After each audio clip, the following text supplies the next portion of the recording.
ఈ రోజు మనం వటుక భైరవ చేటక మంత్రము మరియు తాంత్రోక్త భైరవ కవచం అనగా తాంత్రోక్త వటుక భైరవ కవచం ఈ రెండింటి ప్రయోజనం తెలుసుకుందాం. ప్రారబ్ధ కర్మల వలన మానవులు అనేకమైన దుఃఖాలకి లోనవుతూ ఉంటారు. రోగబాధలు, అపమృత్యు దోషములు, దారిద్ర్య బాధలు, శత్రు బాధలు మొదలగునవి, అవమానాలు, అపనిందలు ఇటువంటి బాధలతో నలిగి ఉన్నప్పుడు, జీవనం సమస్యలుగా మారినప్పుడు, అగమ్యగోచరంగా ఉన్నప్పుడు, అశాంతిగా ఉన్నప్పుడు, అనవసరమైన భయాలు మనల్ని చుట్టుముట్టినప్పుడు ఈ ప్రయోగం ఆచరించడం వలన ఆ సాధకులు ఆనందమగ్నులై పరమపదాన్ని పొందుతారు. భైరవ దర్శనం పొందగలుగుతారు. సకల ఐశ్వర్యాల్ని పొందగలుగుతారు. జలంలోనూ అగ్నిలోనూ శత్రువుల మధ్య స్మరించడం వలన వారు విజయం పొందుతారు. ఈ రకంగా ప్రతిదినము జపము, పారాయణం చేయడం వలన యశస్సును, కీర్తిని, ప్రతిష్టను, ఐశ్వర్యాన్ని, ధనాన్ని, ధాన్యాన్ని పొందుతారు. సకల శత్రునాశనము జరుగుతుంది. రోగబాధలు నశిస్తాయి. అపమృత్యు దోషాలు నశిస్తాయి. సకల వ్యవహారాల్లో విజయం లభిస్తుంది. ఇక పైన చెప్పిన విధానాన్ని ఏ రకంగా చేయాలి, ఈ వటుక భైరవ చేటక మంత్రాన్ని ఎంత జపించాలి, హవనం ఎంత చేయాలి, అలాగే ఈ తాంత్రోక్త వటుక భైరవ కవచం పారాయణ ఎలా చేయాలి అది తెలుసుకుందాం. ఏదైనా అష్టమి రోజు లేక శనివారం నాడు సాయంకాలం పూట ఈ తంత్ర ప్రయోగం మొదలు పెట్టవలను. అంతవరకు ఆగలేమనుకున్న వారు, చాలా అత్యధికంగా బాధపడుతున్న వారు ఏదైనా ఒక రోజు మొదలు పెట్టవచ్చు. ఈ సాధకులు వటుక భైరవుడికి మల్లెపూలు తప్ప మిగతా పూలన్నీ వాడవచ్చు. ముఖ్యంగా ఎరుపు రంగు పూలు, పసుపు రంగు పూలు వాడవలను. అలాగే సాధకులు కూడా ఎరుపు రంగు దుస్తులు లేక పసుపు రంగు దుస్తులు ధరించాలి. ఇక ఆసనం విషయానికి వస్తే ఎరుపు రంగు ఆసనం గాని, పసుపు రంగు ఆసనం గాని వేసుకోవాలి. పశ్చిమ దిశగా కూర్చుని అనగా పడమట దిశగా కూర్చుని జపం ప్రారంభించాలి. అలాగే జపం చేయడానికి నల్ల హకీక్ మాల గాని, పగడపు మాల కాని వాడవలను. ఈ రకంగా ఈ తంత్ర విధానం చేసుకోవలను. ఇది ఆడవారు కాని, మగవారు కాని ఎవరైనా చేసుకోవచ్చు. అట్లాగే ఈ రోజుల్లో ఎవరికి గురువులు పెద్దగా అవసరం లేదు కాబట్టి ఎవరికి వారు శివుడిని గురువుగా భావించి వీటిని చేసుకోవచ్చు. ఎందుకనగా ఇది చేటక మంత్రము, అది తాంత్రోక్తగా వటుక భైరవ కవచం కాబట్టి శివుడినే గురువుగా భావించి ఇది మొదలుపెట్టి చేసుకోవచ్చు. కాకపోతే విఘ్నాలు కలగకుండా విఘ్నేశ్వరుని పూజించి తదనంతరం ఈ జపసాధన చేసుకోవాలి. ముందుగా ఈ వటుక భైరవ చేటక మంత్రాన్ని 40,000 సార్లు జపం చేయాలి. తదనంతరం గోధూళి అనగా ఆవు గిట్టలు, దేశవాళీ ఆవు గిట్టల నుంచి వచ్చిన ధూళిని ఆవునేతితో కలిపి 4,000 మార్లు హవనం చేయాలి. అలాగే ఈ తాంత్రోక్త భైరవ కవచము ఈ వటుక భైరవ చేటక మంత్ర సంపుటితో రోజుకి 8 మార్లు పారాయణ చేయాలి.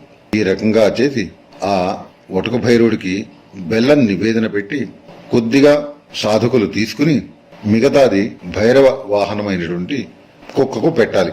ఈ రకంగా కనీసము 45 దినములు లేక 90 దినములు చేసిన వారి కష్టములన్నీ పటాపంచలై సుఖజీవనం సాగించగలుగుతారు. ఇప్పుడు ఆ మంత్రము తెలుసుకుందాం. ఓం శ్రీ భైరవ్యే నమః, ఓం మం మహాభైరవ్యే నమః, ఓం సిం సింహభైరవ్యే నమః, ఓం ధూం ధూమ్రభైరవ్యే నమః, ఓం భీం భీమభైరవ్యే నమః, ఓం ఉన్మత్త భైరవ్యే నమః, ఓం వం వశీకరణ భైరవ్యే నమః, ఓం ఓం మోహన భైరవ్యే నమః. ఈ రకంగా ఒక్కొక్క భైరవి నామం చెప్పుకొని నమస్కారం చేసుకోవాలి. తదనంతరం ఓం నమో భైరవాయ స్వాహ అనే మంత్రాన్ని ప్రతిదినము 1080 సార్లు అనగా 10 మాలలు జపం చేయాలి. దాని తర్వాత తాంత్రోక్త వటుక భైరవ కవచం ఈ వటుక భైరవ చేటక మంత్ర సంపుడితో 8 మార్లు పారాయణ చేయాలి. ఇది పద్ధతి. ఇప్పుడు మంత్రం తెలుసుకున్నాం. ఓం నమో భైరవాయ స్వాహ అన్నది. ఇప్పుడు వటుక భైరవ చేటక మంత్ర సంపుడిత తాంత్రోక్త వటుక భైరవ కవచం పారాయణ గురించి తెలుసుకుందాం. అత వటుక భైరవ చేటక మంత్ర సంపుడిత తాంత్రోక్త భైరవ కవచ పారాయణ ప్రారంభ.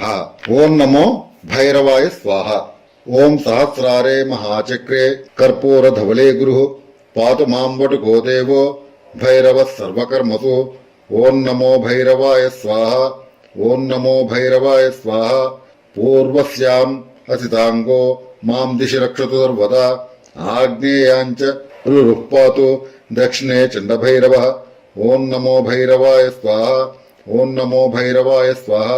నైరుత్యాం క్రోధనః పాతు. ఉన్మత్తః పాతు పశ్చిమే.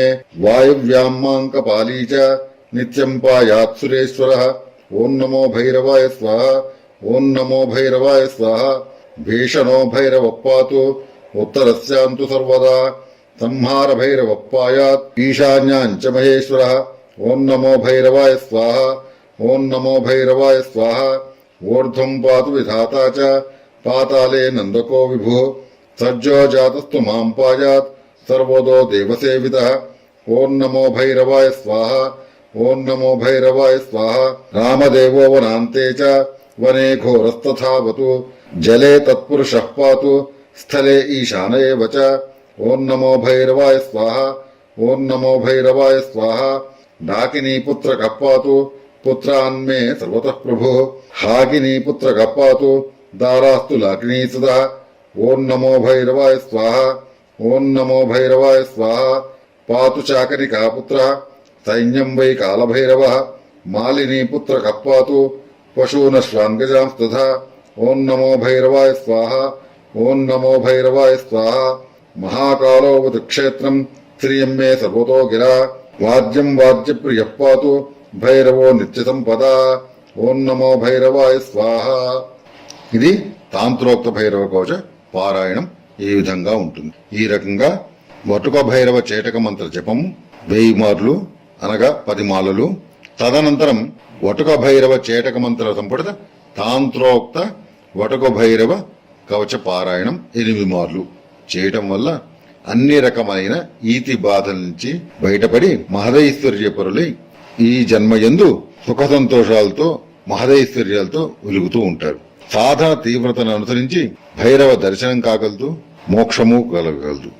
అలాగే మన సాధన తీవ్రతరంగా ఉన్నప్పుడు సిద్ధ పురుషులు ఎవరైనా అనగా కాలభైరవోపాసకులు ఎవరైనా సిద్ధులు వచ్చి అనుగ్రహించి మిగతా భైరవ సాధనలన్నీ కూడా నేర్పగలరు అని మంత్రశాస్త్రముందు చెప్పబడి ఉన్నది. పూర్వము ఎందరో తాంత్రికులు, దక్షిణాచార ప్రవర్తకులు ఇటువంటి మార్గమున ఆయన్ని సేవించి ధన్యజీవులైనారు.